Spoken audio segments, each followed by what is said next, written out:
Well, good morning, everyone, and welcome to the 2024 Changemaker Showcase. I'm Annalise Hips, the founder and director of the Changemaker Project. And first off, I want to thank you all for showing up today to support our Changemakers.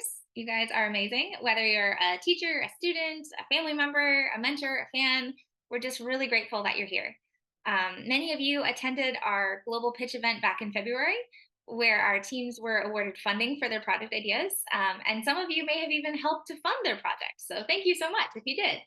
Over the past 3 months, our students have been working really hard to launch their projects and make their ideas a reality. So today we will see the impact that they've made. Each team will present their finished projects in the form of a 2-minute impact video, showcasing the impact that they've made, their accomplishments, and some of the challenges they've overcome in the process. You'll have a chance to ask questions directly to the teams and learn more about their projects for a couple minutes after each presentation. We'll time about 1 to 2 minutes for the Q&A. And you can also feel free to type your questions into the chat, and we'll choose questions for the teams to answer. So most of the teams you'll meet here today are high school students, but I'm excited to announce that our Visionaries Institute Fellows are also joining us to present projects today. So Visionaries Institute Fellows, you can say hello. If you're here, you can wave. The Visionaries Institute is our new program for adult change makers who want to make change in their communities. And we have the founders of some amazing budding nonprofits here today that I'm excited for you to meet. So thank you so much for coming to celebrate our students' hard work and innovation. We're so glad that you're here. We'll have 10 teams present in the main room, and then we'll open up breakout rooms for even more students to present based on their topic area. When everyone's finished, we'll come back together. We'll vote for our People's Choice Awards, so don't leave early. You got to stay tuned for the People's Choice Awards. And so now I will start by just sharing a little bit more about the Changemaker Project and what we do. The Changemaker Project is a program for young people who want to make a change in their world and go from the process of having even the smallest idea to a fully fledged project by the end of the year.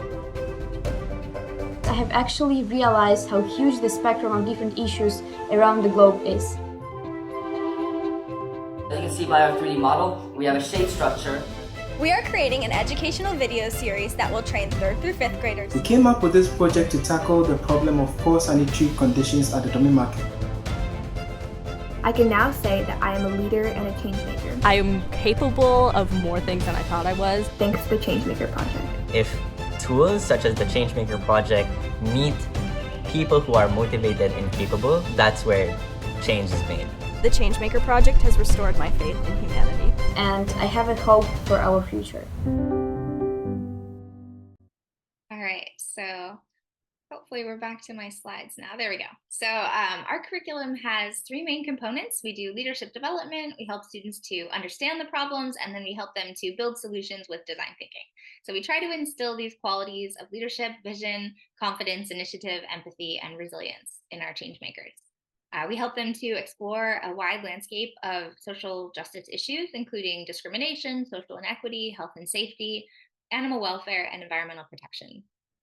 For every issue that we highlight, we always try to feature a change maker, someone who is a young person they can look up to who's making change in a given area, so that they can have role models.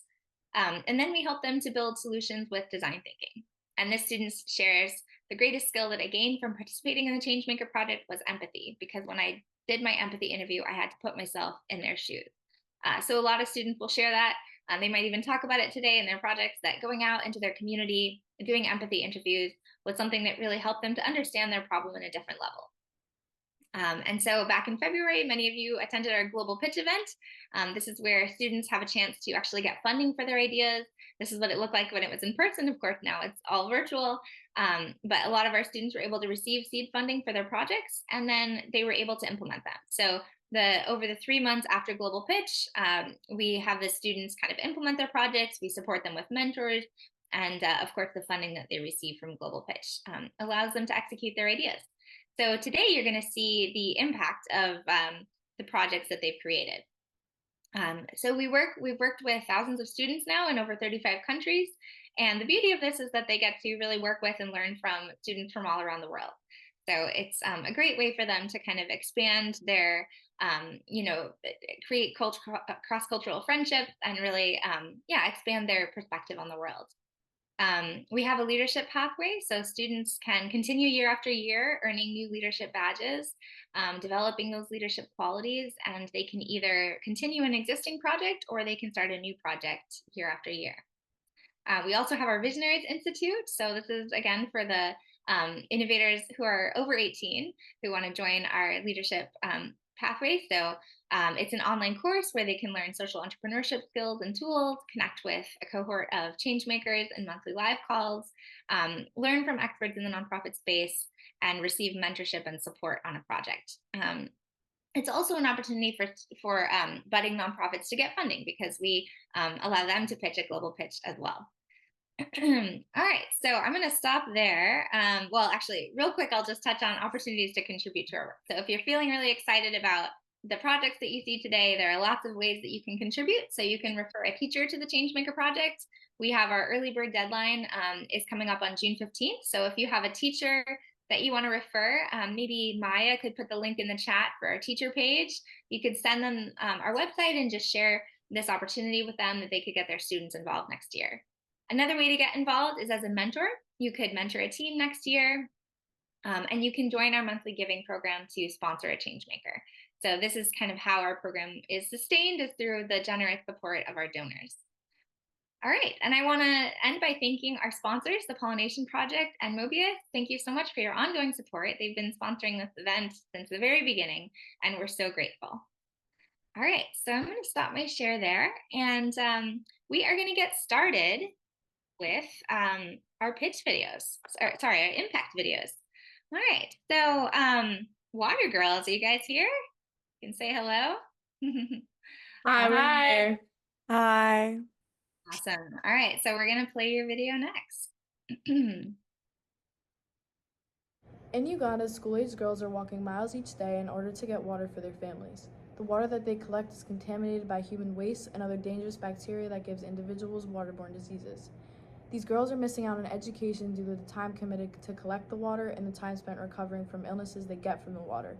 To solve this problem, we chose to fund the installation of 10 water filtration systems in a school in Uganda.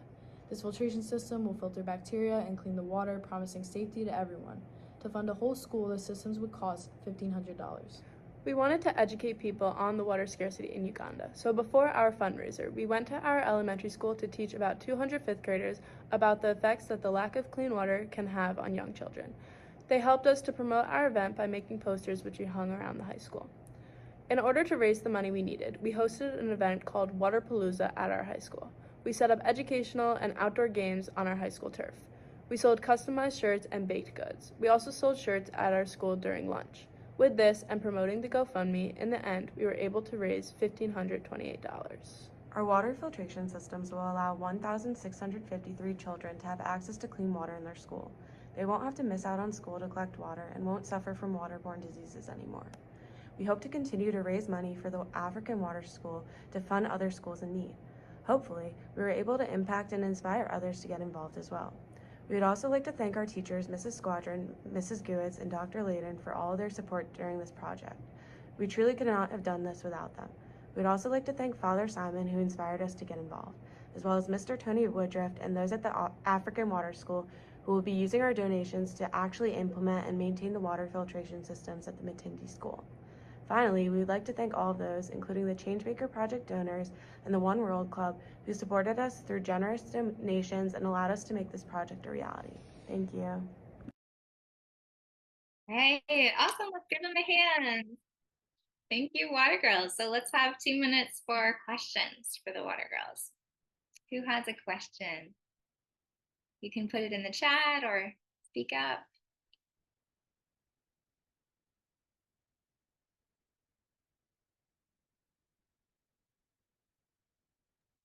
Can I ask a question? Yes, please. Oh, hi, Izzy. Welcome. How are you? Yeah, good. Thank you. So what about the maintenance required to manage this ongoing system? So as a one-time installation, and does it require maintenance? What kind of cost that entails? Can people maintain it locally? Do you have to buy parts of filters, or is there a homemade solution that can support the filtration system going forward? Thank you. So that's a good question. So basically, it is a one-time installation, and the school that we worked with, we researched a lot about like maintenance because that's like one of the biggest issues to touch upon. And so they actually train one person in the school to like all about the water system, how to deal with it, and like all the parts and stuff like that. And they assign one person to this job. And the African Water School, the organization we worked with, deals with the training and teaching and all of that. Thank you. Wonderful.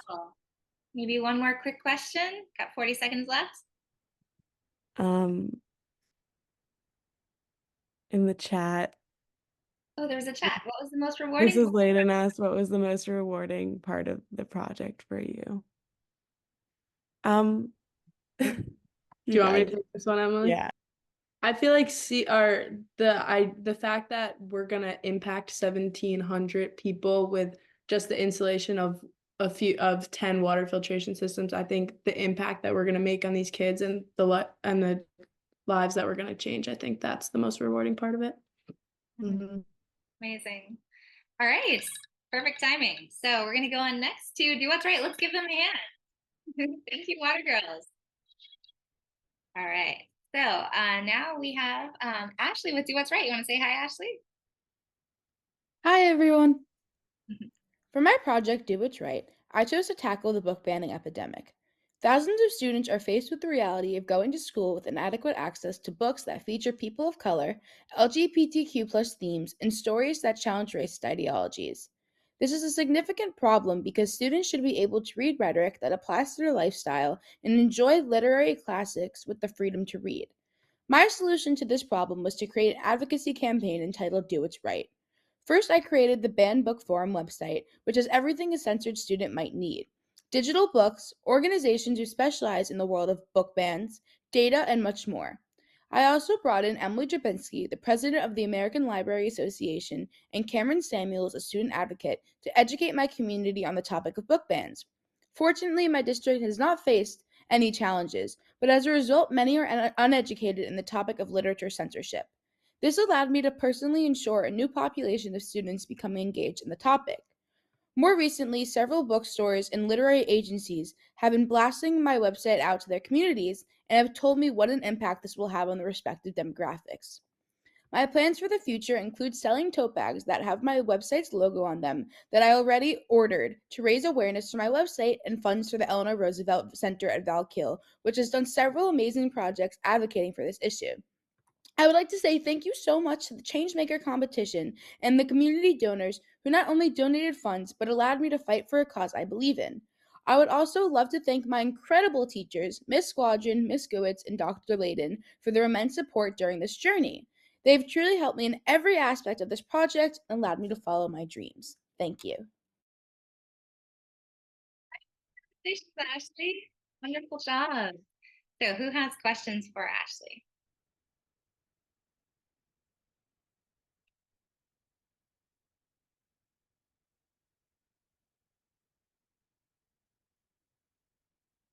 Okay, I have a question. What's your favorite banned book, Ashley? That's like the hardest question I've ever received. I would say Catcher in the Rye, because I think all the themes of mental health awareness are still as relevant as they were when the book was written. And I think that's my favorite book of all time. But again, I love every banned book because they all deserve love and attention. Wonderful. Okay, who has another question for Ashley? Don't be afraid to speak up or put your question in the chat if you have one.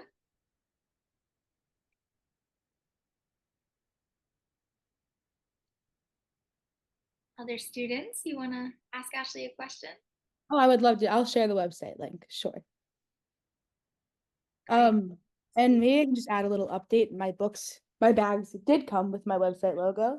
Oh, I love those. I raised over $200 for the Eleanor Roosevelt Center at Valkill, which was incredible. And then a question in the chat: did you learn anything that surprised you? I think definitely going into this project, I believe that the idea of literature censorship really just existed in the South. But through thorough research and empathy interviews, I really discovered that this is an issue all over the country, even in neighboring districts to mine, which made me so much more invested in this project because it's really existing around me. So getting involved in the fight is so important. And really researching where the beginnings of the issue is coming from, again, is super prevalent in understanding the idea and causes of the book banning epidemic. Amazing. Thank you so much, Ashley. All right, let's give her a hand. Congratulations. Okay, next up we have Study Pals. You want to say hello? Hi. Hi, I'm Ava. And I'm Sarah, and we're the Study Pals. We focused on helping improve the quality of education in Tanzania. After learning about the Tanzanian education system, we learned that the schools aren't funded well enough by the government, which forces the government to charge families for things like pencils. Many families aren't able to afford this fee and aren't able to send their children to school as a result. For those who can send their children to school, there are 200 kids per teacher and 2 to 3 students at a desk, all sharing materials. Once primary students finish their year, they must pass a national exam, and if they don't pass, they will not be able to continue their education, which is unfortunately a likely result. This leads to a chain reaction, as if parents don't get an education, they won't be able to get a good job to support their families, and their children won't be able to get an education, and the cycle will continue. We want to help end this cycle by helping primary school students better prepare for the national exam so that they can continue their education. We researched the Tanzanian Standard 1 curriculum and made lesson plans to prepare students for the exam.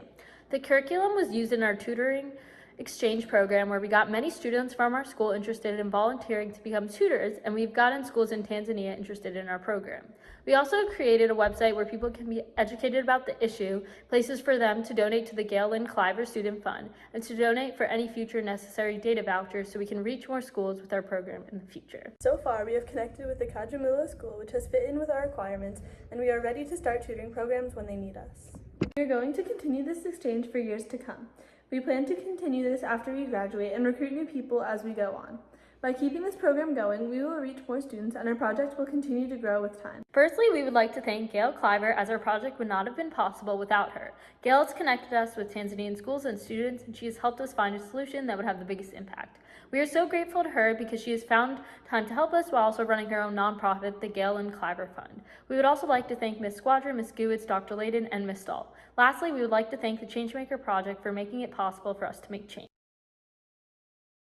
All right, amazing job, ladies. Give them a hand. All right, who has a question for the Study Pals? Or sorry, for the, Study Pals. I've got a question, Elise.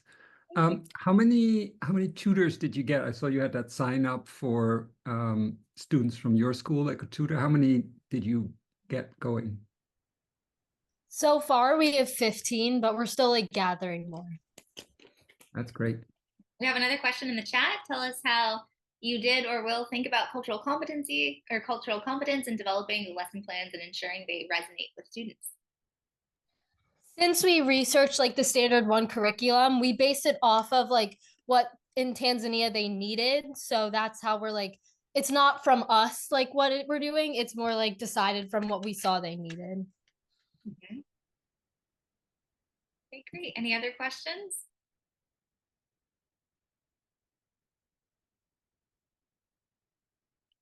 Tell us a little bit about the process of developing the curriculum. So we learned about the Standard 1 curriculum through the Tanzania education websites from Tanzanian government. And then we read through it and we saw what the requirements were, what they would be tested on, and we created lesson plans based off of that. Mm-hmm. Okay, awesome. Anything that surprised you in the process? It was very hard to get a school that had the requirements, because an online thing was hard, but we're raising money for more data vouchers so more schools can get it. But right now there's only a few, so still need to work with that. Okay, awesome. Well, let's give them a hand. Great job, ladies. Okay, next up we have Open Arms. Is Open Arms here? We don't have you in the attendance. Anybody from Open Arms here? Still waiting on them. Okay, we're gonna come back to them at the end if they're here. I think we have Wash Away the Worry. Destiny, you want to say hi? Play your video now. Hi, my name is Destiny Ngwana, and I'm a student under the Changemaker project doing the leadership course. Today, I am here to present you with a 2-minute summary video on a successful project carried out in my country, so stay still. My project this year was to create awareness on water-induced skin rash as we conducted surveys and found out that the majority of the students, after taking a bath with the water being supplied to us, get infected with skin rash and other skin disease. We conducted a survey in our school and our community, from which we were able to draw and gather enough data, and from this we then consulted the doctor and the dermatologist. They gave us a lot of tips, a lot of methods which the students could implement to actually reduce the risk of them getting this infection, and also to create awareness among them. Firstly, we had a physical presentation in my department, during which I shared with them some remedies such as them using chlorine bleach, Dettol, and aqua tablets, and also emphasizing on them going to see the doctor or going straight to the hospital. Secondly, to reach to so many people, we wrote an article through which we were able to share on social media and reach a majority of the people and students. The project was successful and indicative. And at the end of the project, we found out that a solution will be more needed to aid the community to combat this issue. And this leads us to our follow-up projects of next year. Special thanks goes to my Changemaker mentor, Mr. Nirayan, my national coordinator, Mr. Alexander, my supervisor, Ms. Nasang, and my two fellow Changemakers and friends, Bonnie and Bayoga, who all supported me in this project. And also not forgetting our class coordinator, Gwenwi, for the support she offered to us to allow us to speak to the class. And we also want to thank the Changemaker Project for giving us the opportunity to make a difference in our community. Hey, congratulations, Destiny. Wonderful job. And Destiny is in our Changemaker leadership pathway, so you might have remembered him from last year's projects. All right, questions for Destiny.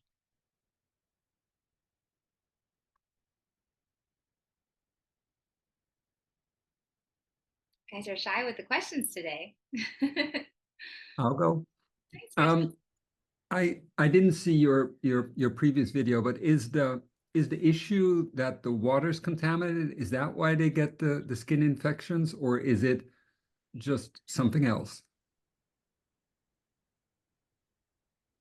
Uh-oh. Destiny, are you here? He was here. He might have had an internet issue, but yes, that is the issue. Okay. Bathing in contaminated water. And so one of the solutions is Dettol. It's like these tablets you can put in the water to clean it and sanitize it before they bathe. So yeah. Destiny, do you hear? Must have had an internet issue. But any other questions? Maybe I could help answer. Okay, maybe we'll come back to him at the end. And then next up, Open Arms. Are you here yet? Okay, we'll hopefully come back to them.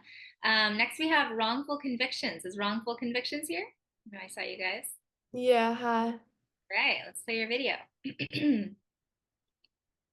Hi, my name is Grace Hambini and I'm a junior at Barham Hills High School. While starting my Changemaker project, I found interest in human rights, specifically in the criminal justice system. When researching, I came across the problem of wrongful convictions, which is a major flaw in our system today.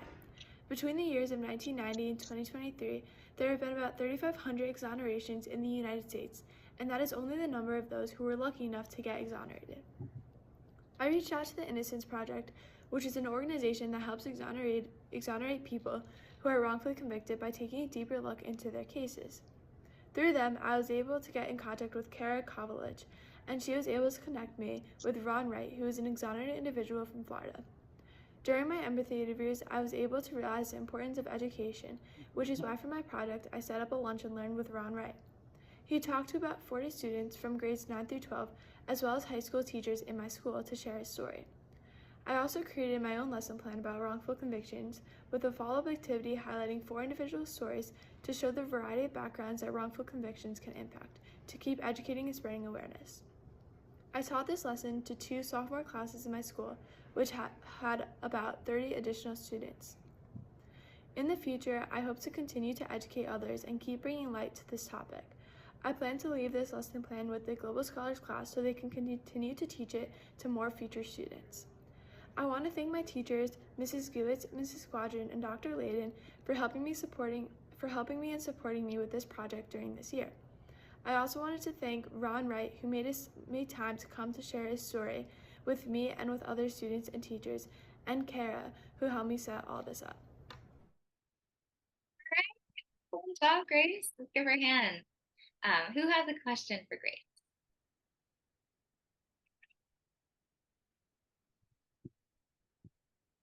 Maybe some of our mentors or some of our co-hosts could ask some questions. And Open Arms is here. Yay. Thank you, Adam. Great. We'll play your video next. What was the most challenging part of the project for you? The most challenging part was like getting in touch with someone who was wrongfully convicted, because like a lot of times you have to pay and I didn't get any funding for it. But I was able to like eventually get in touch through these organizations. So. Wonderful. And we've got some questions in the chat. What did you learn that was most important from Ron Wright's story? I think I just like it changed my perspective in things, and like I learned things aren't always as they seem and stuff like that. Great. And another question from Brent. What changes do you think we could make to the system to prevent wrongful convictions? The biggest thing that like I learned through my empathy interviews is just educating people on it, because it really comes down to like the jury, which is overall like us. So just like knowing that it is possible and just like really thinking about it before making a decision. Mm-hmm. Great. Other ideas, other questions rather. What did you learn about eyewitness testimony? So I learned that like a lot of times when they use that, and someone like says that they saw something, it, since of all the trauma that they went through when seeing it, it kind of like fogs their memory. So it's not always necessarily accurate, considering the fact that like they have such a foggy memory due to the trauma, and like they kind of just say things, and like the smallest mistake that they might make about something that could have happened like months ago can like ruin everything in the trial. Yeah, absolutely. It's pretty faulty, isn't it? I learned that recently in a psychology class. All right, congratulations, Grace. Thank you so much. Let's give her a hand. Okay, next up, we're going to do Open Arms since you guys are back. So we'll play your video now. Hi, I'm Ava. I'm Jordan. I'm Adam. And I'm Ari. We are the founders of Open Arms, an initiative that stems from a deep passion to make a difference in asylum seekers and refugees' lives. We saw the struggles faced by refugees who were new to the city. After seeing refugees lined up at the Roosevelt Hotel in New York City with nowhere to go, we knew we had to take action. Our project aims to foster a sense of community and joy. We aim to create a space where asylum seekers and refugees can find a safe place to let their guard down and have fun, even in the face of adversity. However, our journey has not been without its challenges. Setbacks have fueled our determination to succeed. During our project, our team focused on education and action. Our commitment to action led us to hosting a sporting event, a fun-filled activity that also served to boost the mental health of families during these strange new times. In this endeavor, we were fortunate to partner with Hector, a co-founder of Venezuelan Immigration Aid. His invaluable assistance in connecting us with refugees and planning our events has been instrumental to our success. During our event, we hosted a clothing drive which included business attire for adults, tour-to interviews, and children's clothes. Our event was a success with around 30 people coming, both adults and kids. Everyone had a great time. To educate others, we taught our sophomore health class about the current issue and what they can do to help. For example, we said that they can donate clothing to help the asylum seekers get jobs, make informational posters, and spread the word about what's going on to educate others. To further our knowledge on this topic, we also went to one of Hector's events where we met some refugees and the people who were part of his organization. They gave us ideas on how to plan our event, and we also handed out flyers to promote our event. In the spirit of giving back, any remaining funds from our project will be donated to the organization Venezuelan Immigrants Aid. We're building a future where every person, regardless of origin, can find a home in New York City. We extend our heartfelt thanks to our teachers, Ms. Stahl and Ms. Squadron, Hector, and everyone who supported us on this journey. Your belief in our cause has been our driving force. Congratulations, guys. All right, who has a question for Open Arms? So glad you guys made it.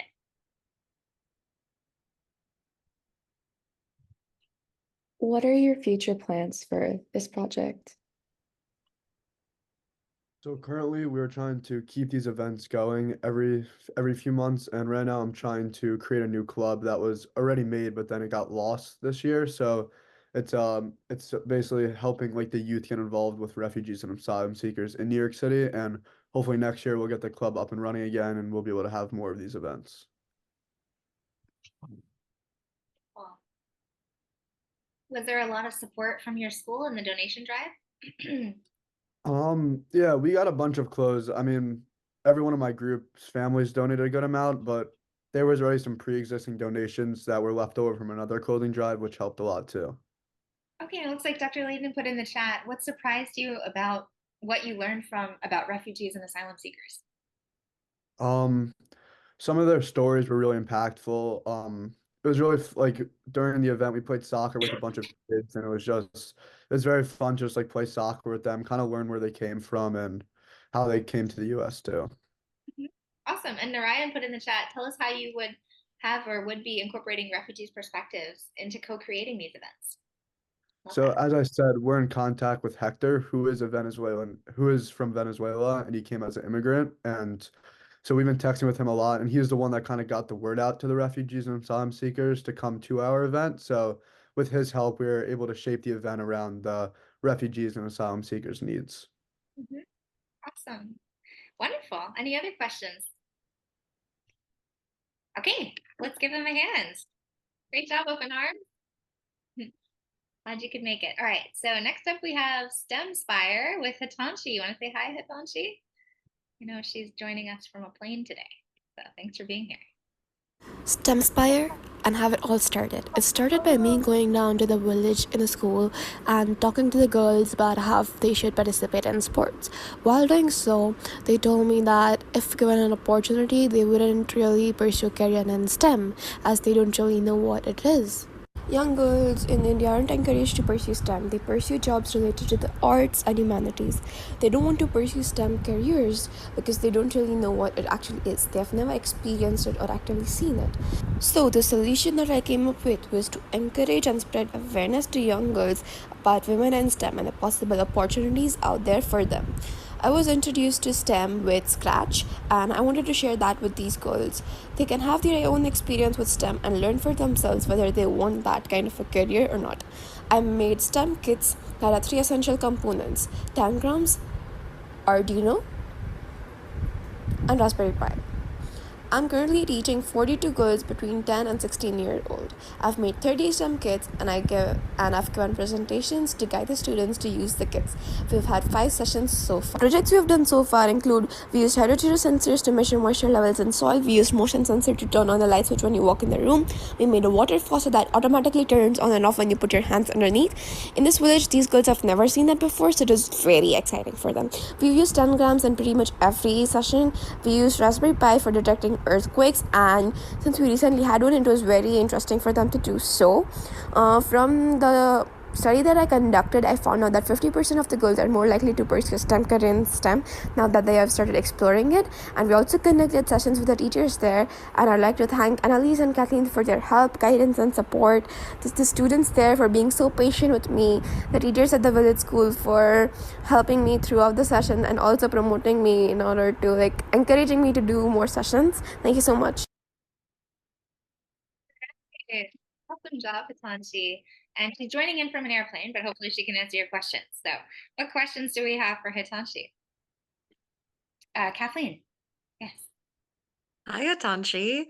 I'm curious, what has been the most rewarding part of the project so far for you?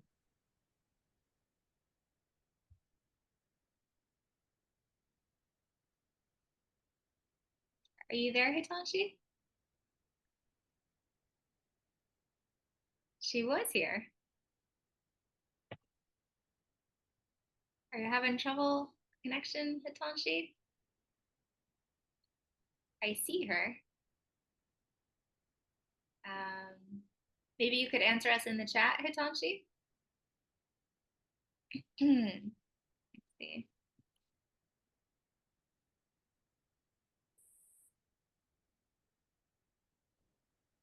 Does anybody have, while we're waiting for Hitanshi to hear us, does anyone have other questions for Hitanshi about the project? Yeah, great, go for it. Yeah, I'm curious what project your students found most interesting of all the projects that you were able to work on. It looks like Hitanshi just dropped off. Maybe Kathleen, since you were mentoring her, do you think you could answer that question or approximate that question? I will give it a go. I think I think they all sounded really exciting, but I remember that the girls really loved the automatic water faucets because they had just never seen anything like that before, and it was so cool for them. That's awesome. Great. Well, thank you so much. Congratulations to Hitanshi. Sorry she couldn't be here for the Q&A. So next up we have Foodprint EDU. Alina, are you here? You want to say hi, Alina? Hello, I was just In the responding last to a few years, message. I've learned just how much people don't know that our food system is a major contributor to climate change. Both animal agriculture and food waste are a part of this and will continue to be so until people know about the issue so it can be addressed. College students making these connections are really starting to want better from their campus. Here's what one student had to say about food waste on her campus. For me personally, I thought it was horrible. She also noted a lack of education around these issues and she wanted more people to learn about this information. We addressed this using our motto, Reach, Educate, Empower. In March, we welcomed a registered dietitian to do a live food demo and Q&A on how to march into better health using food. Just increasing vegetables, trying to increase whole grains and more fresh options, less processed foods, and it can be different for anybody. If you're somebody who eats a lot of red meat, you start by decreasing your red meat. We reached U Albany students when our intern Jake planned our first ever event there, collaborating with his wrestling team to bring the facts about plant-based eating and muscle building. He also educated students in a presentation around this to a graduate class. For Earth Day, we also helped organize the first ever Earth Day rally on Adelphi's campus, where students there were empowered by words from myself as well as the intern Brianna you see here on how they can use their voices and their food choices to fight climate change. Brianna also organized a separate Earth Month event. While the U Albany table had a free raffle prize, here, students had the chance to win free prizes for their knowledge of trivia. We had a great time interacting with over 70 students, sharing over 30 new media posts, 3 new blogs, and 6 new recipes. Another exciting update is that we've met with a software engineer who is to update our website with a food choice calculator and tracker very soon. Finally, I want to make our appreciation known. We thank supporters like you who really make the work of our motto a reality. Special thanks to the Changemaker Project and Visionaries Institute peers for their support and insight. We can't wait to see what the rest of 2024 has in store. All right, amazing job, Alina. Give her a hand. Okay, who has questions for Alina? I'll go. Were there things that people were most surprised by that were going through learning from you that were surprised about the environmental impact of their food? Yeah, that's a great question. I think it kind of differs from topic to topic because it's a huge issue, right? So we do kind of more specific theme topics like plastic waste or food waste. And so the one kind of topic we had this term was more like nutrition. And so when the intern gave a presentation on like plant-based protein, I think people aren't aware of the differences between animal protein and plant-based protein and why like one may be better than the other and why some choose to go with plant protein. So I think that is usually a shock to students about the qualities of protein. Great. I love the fact that you had the wrestling team as part of that. That's a great idea. Yeah. Awesome. We've got one more question in the chat, a couple more questions. So what recipes have you found most exciting for those who are new to plant-based eating? And how did community support play a role in your project? Was it easier or difficult to raise awareness? Yeah, those are both great questions. So the first one, I guess, there's a bunch on our website, so you can like peruse, but I always find that those that are kind of culturally relevant are always fun for people to try out. A lot of recipes like aloo gobi or other things are kind of naturally, don't have a lot of high animal products or protein, so it's not so much of a stretch for people to try. And also things like tacos where you can kind of make it your own are always fun as well and more, easy for people to approach. When it comes to support, I would say we've had tremendous support from Adelphi. That's where we've started out. I actually am an alumni of Adelphi, so an alum. So a professor there has consistently been, helpful. And I always reach out to professors whom I have previous relationships with to see, which classes we can actually get into that term. So that's been super helpful. Hey, amazing job. Thank you, Alina. And Thank you. Hitanshi is back. So she had some internet issues. She wasn't able to answer. So Hitanshi, someone had a question for you. Have you thought about partnerships with aligned organizations for women in STEM, like Women in AI, Technovation, et cetera, to scale up your project? I haven't actually thought You know, Hitanshi, we can't hear you, so maybe just answer in the chat. because currently my focus is fully on, but definitely think about it first. So Hitanshi, we can't hear you. Maybe just type in the chat. Just write that to her real quick.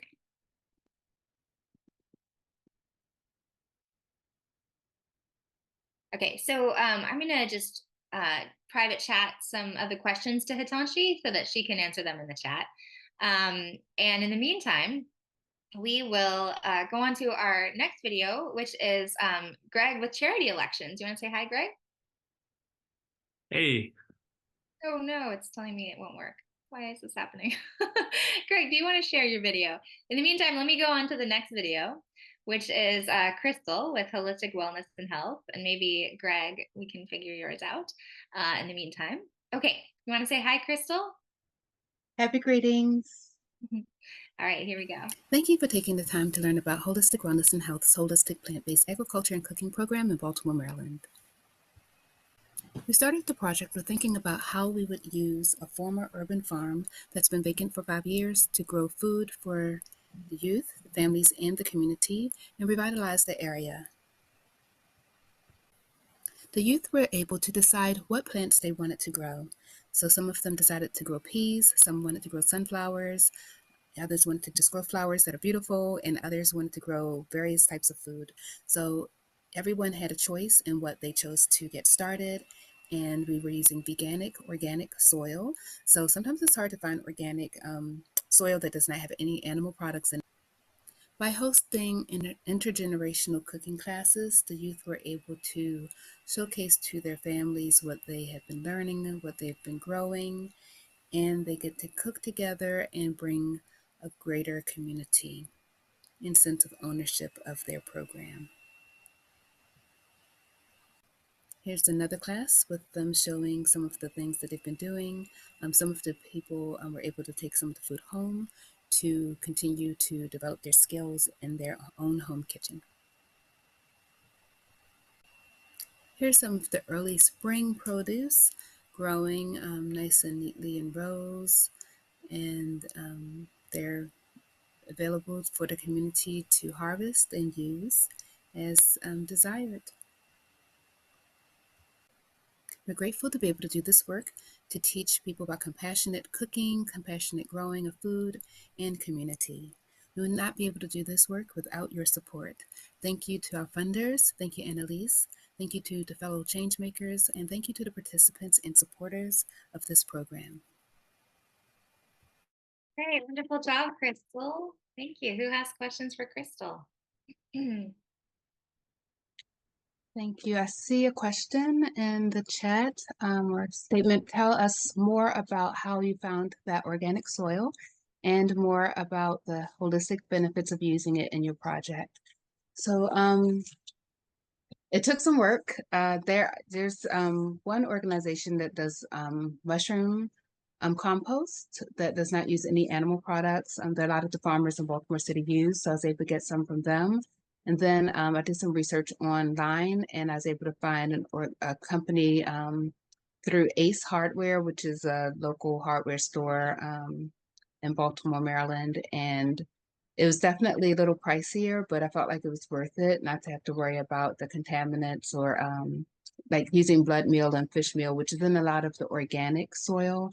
So it was really important to me to find something that was not using any animal products whatsoever. So yeah, research and having some connections as well was helpful. Amazing. Can you tell us what the response has been, from the families. I think it's really cool how you bring all the families together for these classes. Do you notice that they are taking what they learn home? Yeah, and when we go back to classes, people say, "Oh, I've used that recipe." So they're not just doing it at one time, but they're using it again. So that is like really encouraging. They're getting the children involved in cooking when previously they might have, not really had them in the kitchen with them. They're like comfortable with them in the kitchen, and the children actually are taking lead. So they want to make certain things that they've made before again. So it's been really great to see people saying like, "Oh, I made that kale salad again," or the chili. They love the sweet potato chili, like that. They're actually making that part of their regular. I see some questions in their face like sweet potato chili, but it's really, really good. Yeah, they loved it. So it was really great to see that that they're actually using the recipes beyond just the one class. Amazing. Thank you so much, Crystal. All Thank right. you. I know, Christian had a question. Maybe you could put it in the chat, and folks, if you have questions for any presenters who have already presented, you can just put them in the chat, and then we can keep the conversation going there. And Hitanshi has responded to the question. She says, "I haven't thought about external partnerships yet, as my focus has been fully on the girls, but I really appreciate the idea, and I will surely think about it and look into it. Thank you." Awesome. Yeah, Technovation. I helped to start Technovation, so definitely you should get connected with them. That would be great. I thought a lot about that as I've been watching your project unfold. Amazing. Okay. And we've got more questions in the chat for Crystal. Wonderful. And Destiny, I noticed Destiny was here. He came back. Are you here, Destiny? Yeah. Yes, you're here. Okay, great. So we had some questions for Destiny and his project about the Wash Away the Worry project with the skin rashes. One question for you I sort of answered, which was about the dirty water. But were there more questions for Destiny?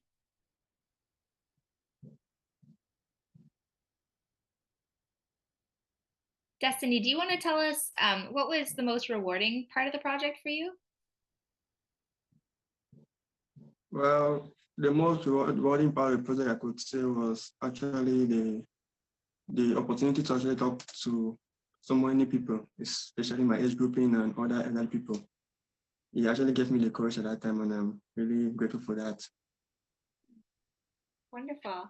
And I know you've talked about overcoming some challenges during this project. You want to talk about those? No, the greatest challenge I actually had was like standing in front of them. Yeah, in fact, facing the crowd and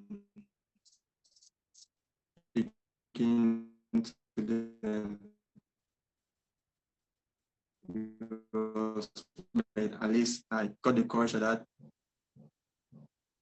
So you broke up for a second, but I think you were saying public speaking, standing up in front of the crowd was challenging for you. And do you feel like you've gotten more comfortable with that? Yeah, yeah. Awesome. And I know in the video you talked about how you have some plans for next year's project. Can you tell us more about what you want to do next year with your project? How you want it to evolve?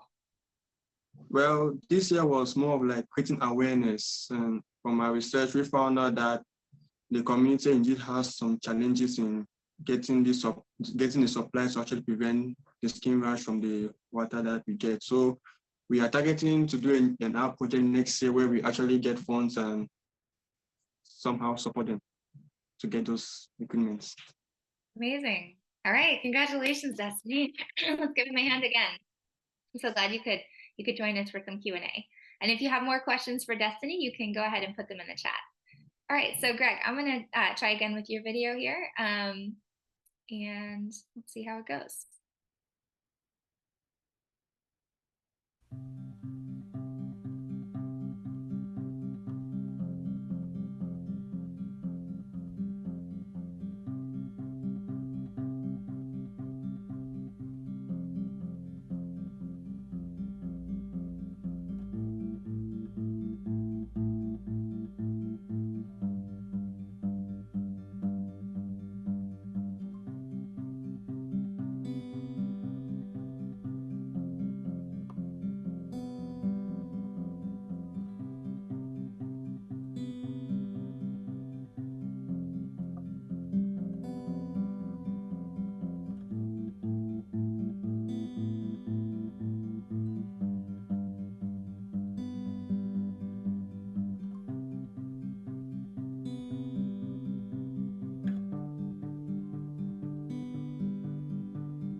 Right. Amazing job, Greg. Congratulations.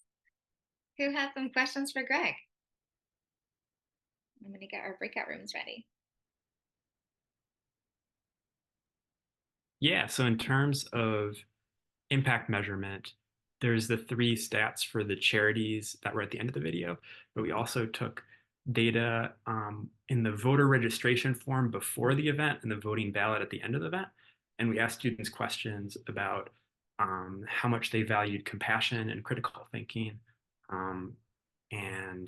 Yeah, took some open-ended feedback too. So we had some quantitative and qualitative in the pre and the post there. Wonderful. More questions for Greg. Well, I have a question. What kinds of things did you get out of being part of the Visionary Institute? What was your favorite part of that? How did that help your process, if at all? Yeah, for me, having a cohort who are working towards similar goals is really empowering to know that you're not alone. And sometimes for me, it's just harder to find that community. So it was really valuable for me to have that community. Mm-hmm. Wonderful. Other questions for Greg? How do you find high schools to partner with? We are experimenting with different things. We just tried a YouTube ad for teachers. It wasn't as successful, so we're also trying just reaching out to different networks. So any ideas would be appreciated. Sometimes we even just called schools directly or emailed teachers and offered sponsorship. So we're experimenting with those sorts of different approaches. Awesome. What do you find most challenging? Let's see. I think one thing that's been most challenging recently is balancing how much time I spend on the project with other life priorities. So, work-life balance component that everyone can relate to. But for me, that's been what's most challenging recently. I can understand that. All right, well, let's give Greg a hand. Congratulations, Greg.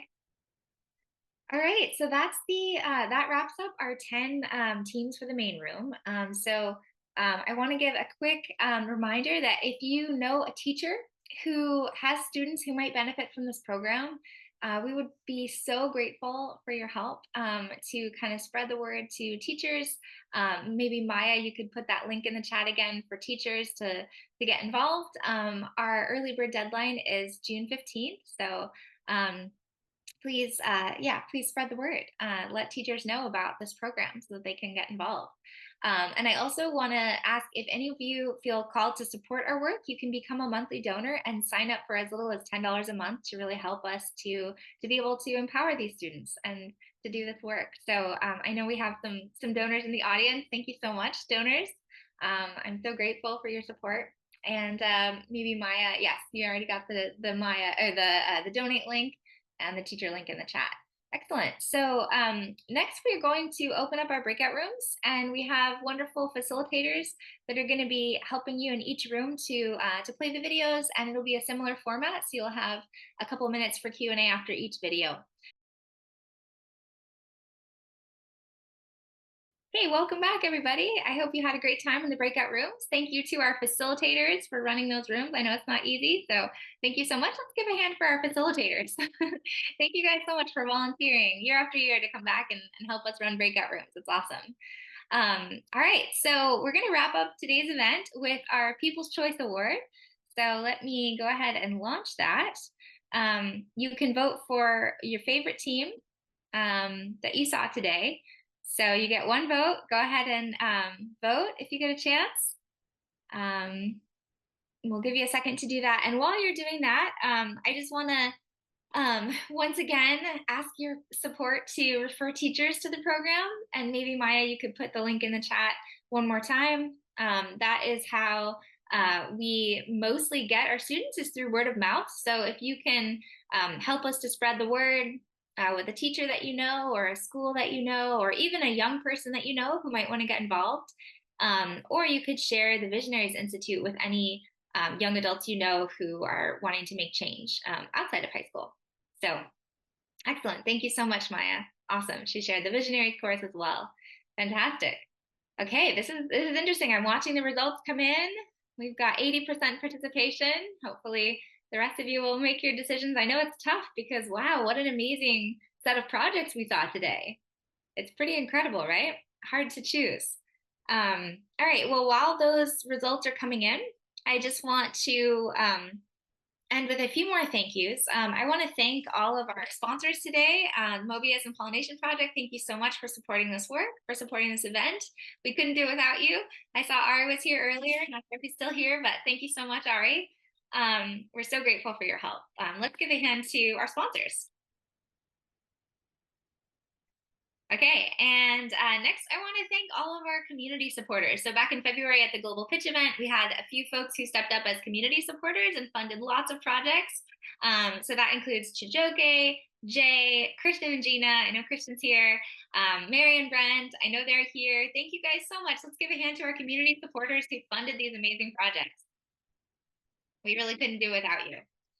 And I want to thank additional donors who donated, anybody who gave even $10, $20 to a GoFundMe project. I bet a lot of you in the audience gave some funds to a GoFundMe project. So let's give you a hand. Thank you so much for funding these awesome projects. Okay. I also want to thank, speaking of donors, our monthly donors who give every month to this program to help it continue to operate. We really couldn't do it without you. Thank you so much. I know Kieran is a monthly donor. Thank you so much, Kieran.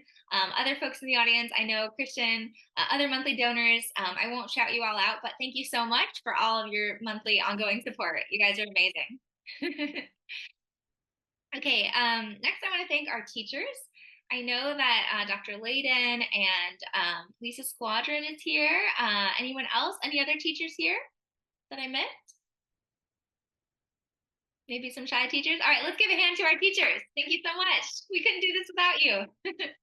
Literally, the teachers are really the backbone of this program. They are with the students day in and day out, facilitating the curriculum and supporting students on their projects and getting kids excited about their projects. And it's really amazing. It's hard enough to be a teacher, and you guys are just incredible. So thank you so much, teachers. Next, I want to thank our parents. You guys are with the students every day and you're supporting them. And I know that many of you probably helped with either recording a video or helping students prepare for their presentation, giving them ideas, and just really facilitating their development. So thank you so much, parents. Let's give a hand to our parents who showed up today to support us. Awesome. Even my parents. I know my dad is here. So thank you, Dad, for being here. All right. And finally, I want to thank the students. You guys are just always never ceasing to amaze me with your incredibly inspiring work. The hard work that you've put in over the last year is just incredible. And to watch these presentations and to see the collective impact that you've made is just unbelievable. It just fills my heart with hope for the world that all of you are in it. I'm just so grateful for each and every one of you for all the hard work you put in and coming today to present your projects and share that inspiration with all of us. So let's give a hand to our students. Yay! Thank you so much.